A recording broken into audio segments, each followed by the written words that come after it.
محترم دوستو، آج ہمارا بیان حضرت آدم علیہ السلام کے دو بیٹوں کے بارے میں ہے جن کا نام حابیل اور قابیل ہے، اور اس کے علاوہ ہم یہ بھی جانیں گے کہ دنیا کا پہلا قاتل کون ہے جس نے کسی انسان کی جان لی۔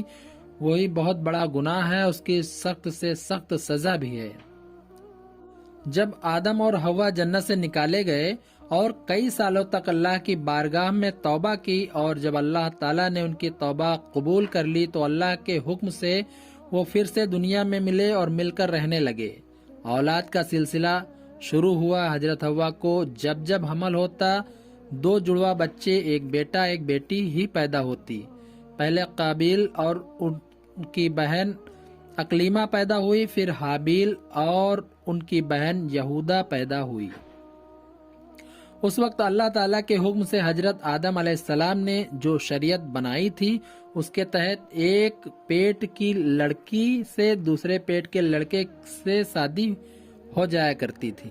چنانچہ دونوں بھائی بہنوں کو جو دو پیٹ سے تھے، حضرت آدم علیہ السلام نے بیاہ دینے کا ارادہ کیا، لیکن قابیل نے باپ کا حکم ماننے سے انکار کر دیا۔ جھگڑا شروع ہو گیا۔ حضرت آدم نے اس جھگڑے کو نپٹانے کے لیے فیصلہ دیا کہ دونوں قربانی دیں، جس کی قربانی قبول ہوگی اقلیمہ اس کے نکاح میں جائے گی۔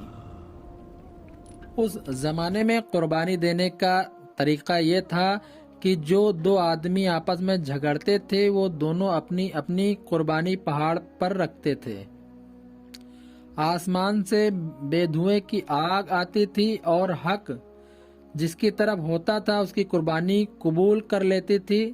جب دونوں بھائی اس فیصلے پر راضی ہو گئے تو حابیل نے ایک موٹا سا مینڈا اپنے گلے سے جدا کیا اور قابیل ایک ٹوکرا گیہوں کا لے جا کر رکھ آئے۔ خدا کی قدرت سے ایک آگ آسمان سے آئی۔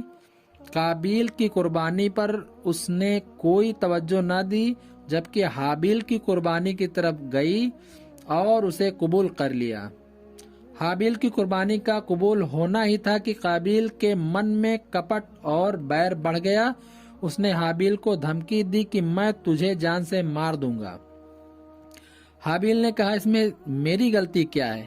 میں تو حق پر ہوں، اللہ تعالیٰ کے حکم سے میری ہی قربانی قبول ہوئی ہے، تمہاری نہیں۔ پھر اگر تو مجھ پر ہاتھ اٹھائے گا تو بھی میں کچھ کہنے والا نہیں۔ پھر پتھر دل قابیل نے موقع دیکھ کر مظلوم حابیل کے سر پر شیطان کے بہکاوے میں آ کر ایسا پتھر مارا کہ بیچارہ بھائی شہید ہو گیا۔ قابیل نے یہ بہت بڑا گناہ کیا تھا۔ قابیل حابیل کی لاش کو کچھ دنوں اٹھائے لیے پھرتا تھا۔ اس کی سمجھ میں نہیں آتا تھا کہ اس لاش کا کیا کروں اور لوگوں کی نظروں سے اسے کیسے چھپاؤں۔ ایک دن اللہ کا حکم ہوا کہ پریشان حال قابیل کی نظروں کے سامنے دو کوے آ کر لڑنے لگے، یہاں تک کہ ایک کوے نے دوسرے کو مار ڈالا۔ مارنے کے بعد اپنے پنجوں سے زمین کھودی اور مرے ہوئے کوے کو اس میں گاڑ کر پنجوں سے مٹی برابر کر دی۔ قابیل اپنی آنکھوں سے منظر دیکھ رہا تھا، سوچنے لگا میں شاید کوے سے بھی گیا گزرا ہوں کہ اپنے بھائی کی لاش کو کندھے پر لیے پھرتا ہوں اور اسے چھپا نہیں پاتا ہوں۔ پھر اس نے زمین کھودی اور بھائی کی لاش کو گاڑ دیا۔ قابیل کے اس جرم کا حال حضرت آدم کو معلوم ہوا۔ اللہ کے حکم سے انہوں نے سزا سنائی کہ قابیل کو بھائی کا خون بہانے کے جرم میں پھانسی دے دی جائے۔ قابیل ڈر کی وجہ سے یمن کی طرف بھاگ گیا۔ وہاں جا کر اس نے ایک اللہ کی عبادت کرنے کے بجائے آگ کی پوجا شروع کر دی۔ حضرت آدم ہمیشہ کعبہ شریف حج کے لیے جایا کرتے تھے۔ ایک بات عرفات پہاڑ پر سوئے، اللہ تعالیٰ نے ان کی پیٹھ سے تمام اولاد کو جو کہ قیامت تک پیدا ہوں گی ان میں سے بھلوں کو سیدھی طرح اور بروں کو الٹی طرف کھڑا کر دیا۔ ان سب کو حکم الہی ہوا، کیا میں تمہارا رب نہیں ہوں؟ سب نے کہا، ہاں تو ہی ہمارا رب ہے۔ اللہ تعالیٰ نے ان کے اس اقرار پر فرشتوں کی